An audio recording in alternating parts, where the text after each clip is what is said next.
You've heard of Chernobyl, a name synonymous with disaster. In 1986, a nuclear reactor in Ukraine became a raging inferno, spewing radioactive material into the atmosphere. But beneath this well-documented catastrophe lies a collection of secrets, each more unsettling than the last.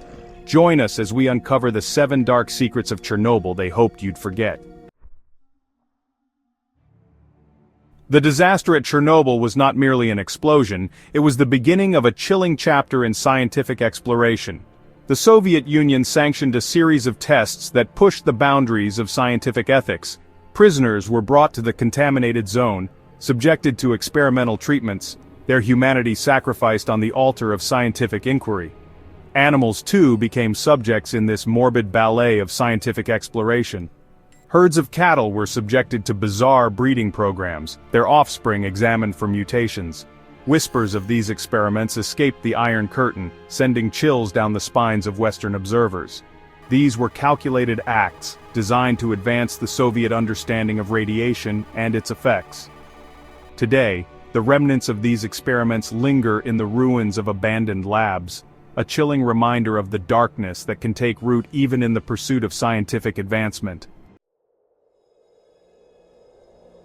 The official death toll of the Chernobyl disaster stands at a deceptively low number, a figure that belies the true scale of the catastrophe. But the truth, much like the radiation itself, has a way of seeping out, revealing a far more harrowing reality. The immediate aftermath claimed the lives of firefighters and plant workers, who were the first to face the deadly consequences. But what of the countless others who faced a slower, more insidious demise? The radiation did not discriminate, affecting anyone in its path. The liquidators, those brave souls tasked with cleaning up the radioactive debris, were exposed to lethal doses of radiation. They worked tirelessly, often with inadequate protection. Many succumbed to radiation sickness within days or weeks, their bodies ravaged by the invisible enemy. The true number of deaths remains a closely guarded secret, shrouded in layers of bureaucracy and denial. Whispers persist of mass graves, hastily dug in the dead of night to conceal the extent of the tragedy. Villages evacuated and erased from maps, their former inhabitants vanished, leaving behind ghost towns frozen in time. The true death toll of Chernobyl is not a fixed number but an ongoing tragedy, a legacy of suffering that continues to cast a long shadow over the region and its people.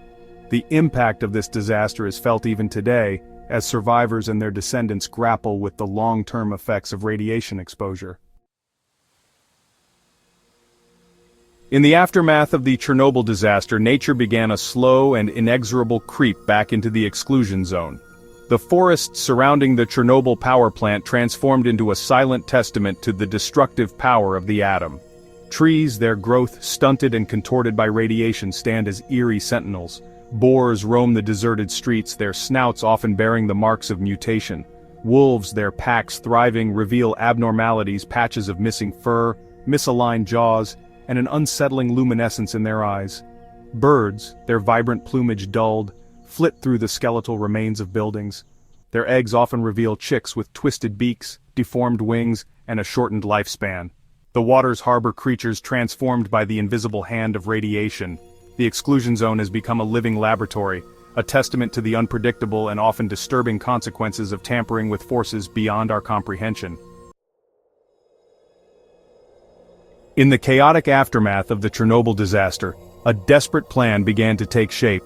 The explosion had sent shockwaves across the world, and the immediate priority was to contain the radioactive fallout that threatened to spread far and wide.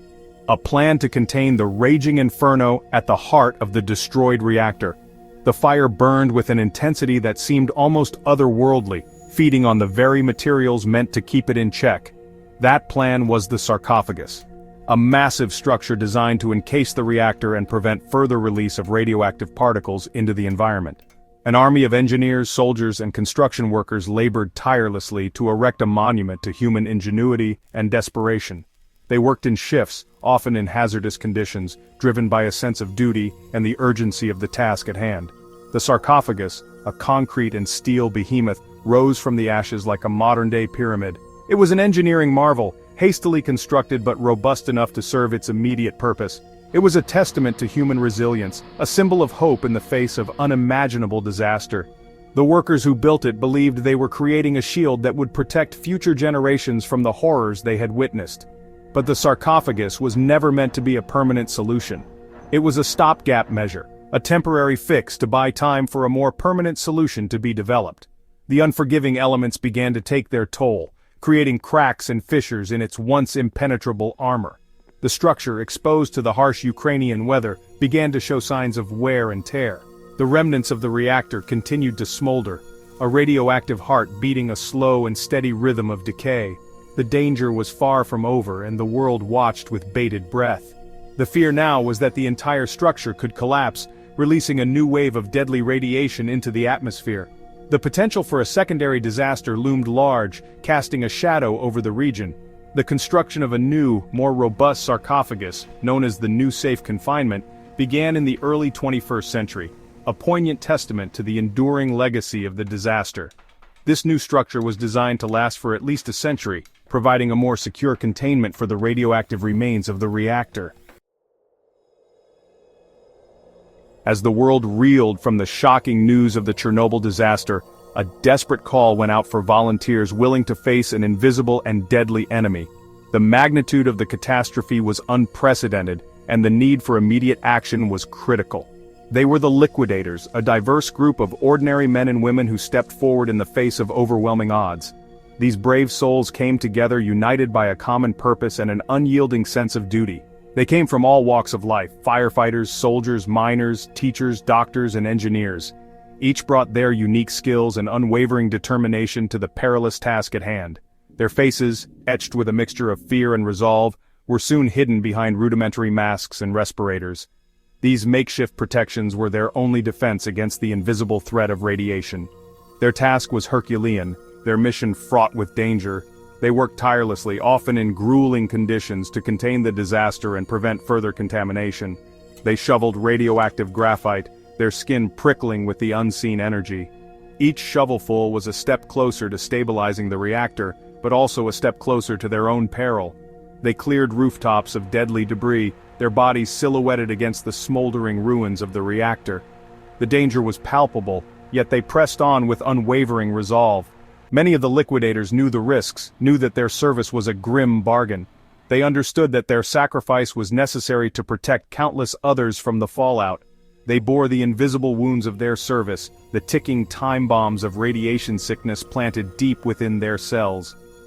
The long-term health effects were a constant reminder of the price they paid. The liquidators were the unsung heroes of Chernobyl, a testament to the resilience of the human spirit in the face of unimaginable adversity. Their courage and selflessness remain an enduring legacy, a powerful reminder of the human capacity for bravery and sacrifice. Pripyat, once a bustling city of nearly 50,000 souls, now stands frozen in time. The city, evacuated in the hours following the Chernobyl disaster, has remained eerily untouched for over 3 decades. The amusement park, its Ferris wheel a rusting silhouette, stands as a poignant symbol of the life interrupted. Schools, their desks still cluttered with books and papers, stand as silent witnesses to the sudden exodus. Apartments, their doors left ajar, offer a glimpse into the lives abruptly upended. Hospitals, their beds stripped bare, whisper tales of frantic evacuations. Through the broken windows of abandoned homes, one can almost imagine the laughter of children, the murmur of conversations. Pripyat stands as a stark and sobering reminder of the human cost of technological disaster, a silent testament to the enduring legacy of Chernobyl. And now, we arrive at the final secret, the most unsettling revelation of them all. This secret does not concern the mechanics of the explosion, but rather something far more insidious. For decades, we have been led to believe that the primary danger of Chernobyl lay in the immediate explosion and the subsequent release of radioactive material. But what if the true danger of Chernobyl lies not in what we know, but in what we don't know? Scientists are beginning to uncover evidence of something truly extraordinary, something that defies conventional understanding. The final secret of Chernobyl is a chilling reminder that there are some forces in this world that we may never fully comprehend, forces that we tamper with at our peril. Chernobyl, a stark reminder of the devastating power we wield and the enduring consequences of our actions. The true cost of this disaster extends far beyond the immediate aftermath, echoing through generations. But life, as we have seen, is remarkably resilient. The story of Chernobyl is a cautionary tale, a stark reminder of the responsibility we bear as stewards of this planet. It is also a story of resilience, of courage, and of the enduring hope that even in the darkest of times, life, in some form, will find a way.